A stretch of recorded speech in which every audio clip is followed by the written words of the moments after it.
I first stumbled into the Wheel of Time when I was in grade 6, and then I'd probably reread the whole series every couple of books as I waited for the rest of the books to come out. And I haven't read it since the final book, Memory of Light, came out in 2012. And then, so, last December, it's now the end of November. Last December, I started reading it before bed, and just 2 nights ago, finished the entire series finally. And this series is pretty close to my heart. It's always the one that I enjoyed reading a lot. I always identified a lot with Matchroom Kauthon. I also picked up Game of Thrones originally because of a jacket quote by Robert Jordan, which is an underrated quality. He really, those are both two excellent series. And then some things I'm going to try to rapid fire most of my thoughts on this series. This is genuinely the big popular fantasy series in many ways. It's going to give you what you want. There's a lot of payoff. There is some risk along the way, but it's basically going to be here to give you what you want. He is an unparalleled author of action sequences. The climactic action sequences with the Forsaken at the end of every single book are basically as good as it gets, I think, for this genre, as far as I'm concerned in my experience. One thing that's really struck me in this particular read-through is that there's a surprisingly Eastern quality to the world and his storytelling. It's a circular world with rebirth. It's not the sort of standard medieval fare that you would be used to from a writer from Charleston, South Carolina. Those parts of it, in terms of the balance between light and dark, those things are things I wasn't expecting to appreciate as much as I did. I also think that while it is essentially a story about the Dragon Reborn, the way that he does it is interesting because the concept of someone who is well equipped with memories of a previous age, which was an age of plenty and technology and much more highly tuned magic, to function in a world that's now basically a blank slate wiped clean is very interesting. And very, very soon off, essentially into the second book, he is just completely hung out to dry. The entire series, probably 10 or 12 of the books, he's just completely on his own. And he's totally has to rely on himself. And he is constantly, you're just waiting for him to figure it out and relax a little bit. But the way they've structured it, that he just is totally understandably alone and mistrustful, is actually really interesting, because some of these moments are starting to coincide with when I think Robert Jordan died and Brandon Sanderson started to write it again. But the point near the end, and the third to last book or something, when he finally sort of figures it out and goes from getting distressingly dark to kind of figuring it out, is a pretty satisfying moment. And what's even more satisfying is seeing him as sort of the avatar of the light after that for a while, where he actually has sort of become that integrated figure. And that is deeply satisfying after all you saw. I also in terms of a frustrating loneliness, the way that the three characters who you think would always be the buddies are together totally fragment and don't see each other for books upon books upon books at a time. And you're just waiting, using the kind of utility of them being able to see each other and them constantly showing in each other's visions, and Rand kind of pulling at the two of Perrin and Matt, the way that you're just always hoping for them to be able to reunite, and how long you have to wait for that moment, and even the questionable payoff of what actually happens.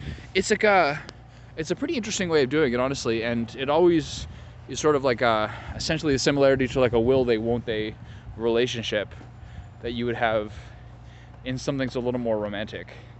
I think the flaws of it, generally speaking, are an intense lag in the middle to later parts. Rand has an enormous event that he does that's critical to the sanity of half of the world. And the next two books are just chronicling what happened at the same time with other characters as he was doing this momentous event. And they're brutal. They totally drag. Nothing happens. It's so boring. And I also find there's a hilarious fixation on people's bosoms, which is hilarious. Everyone's kind of referenced in terms of their bosom. A lot of people's internal monologue, namely some of like the original female characters like Egwene and Nynaeve, like they're really annoying and it's really repetitive. Like they're constantly saying the same things. And I'm not sure whether this is more of like a Robert Jordan thing or a Brandon Sanderson thing, but Egwene in particular is unbearable in the later chapters when she becomes the Amirlan. Like it's unbearable how annoying she is. It's crazy. I've never seen anything like it. And she gets a very great ending, but God, she's like so unlikable for so much of it. I'm not going to necessarily go into the details of like what things I liked and what things I didn't like toward the ending. I will say though, also that I don't know, this is more speculation, but it's pretty hard in like the modern fandom era of the past 20-25 years of having like fan websites and everything for these fantasy authors to like maintain a mystery that's going to have payoff book after book after book. Like George R. Martin had famously had these problems with like what got revealed in the television series and how that's affected this interminable period between books now for him. And Robert Jordan, I think, I don't know this obviously, but Robert Jordan to me I feel like had the same problem, because I think people suspecting that Mazrim Taim was Demandred were probably right. And it doesn't matter whether they're probably right or not. The fact is that the way that he altered it is worse, I think. Or the way that it came out, I think, is worse than that. Because there's so much dramatic tension and dramatic possibility in Demandred still having the same qualities, still having the same dynamic with Rand that he did with Lews Therin, where he's just like simmering in envy and resentment, and watching him just like fuck around as he is smarter. And just how much like, how pregnant with possibility a lot of those sequences could have been. And the main reason I think that he probably altered it to have the development of those two characters be what it is that you don't see anything in the Black Tower for like 3 books. Mazrim Taim just doesn't show up. He's barely referenced, and then Demandred comes out of nowhere, and it just feels like that was like the somewhat awkward shoehorning that he did, that I'm not necessarily sure is better than what could have been. But you can't give people what they want. If you had been like, yeah, well, you guys got me, it's going to be him, I don't think any author would want that, because they want to have a certain control, an agency over their story. So I think that probably would have been different if there wasn't so much fan speculation, or if he wasn't so aware of that much fan speculation, but there's no way of knowing really. Just generally speaking, there's like very few things that read as easily as this. There's very few things that are as satisfying to read as this. Most of the main points I've covered, but ultimately there's like a simplicity to this. I remember the first time I read it, the final books, I was really off-put by how different it felt like when it started to be co-written by Brandon Sanderson. Like, especially characters like Matt Cawthon, who I really like and I always really enjoyed. I thought he was like just terrible. I don't find it as bad now, 12 years later.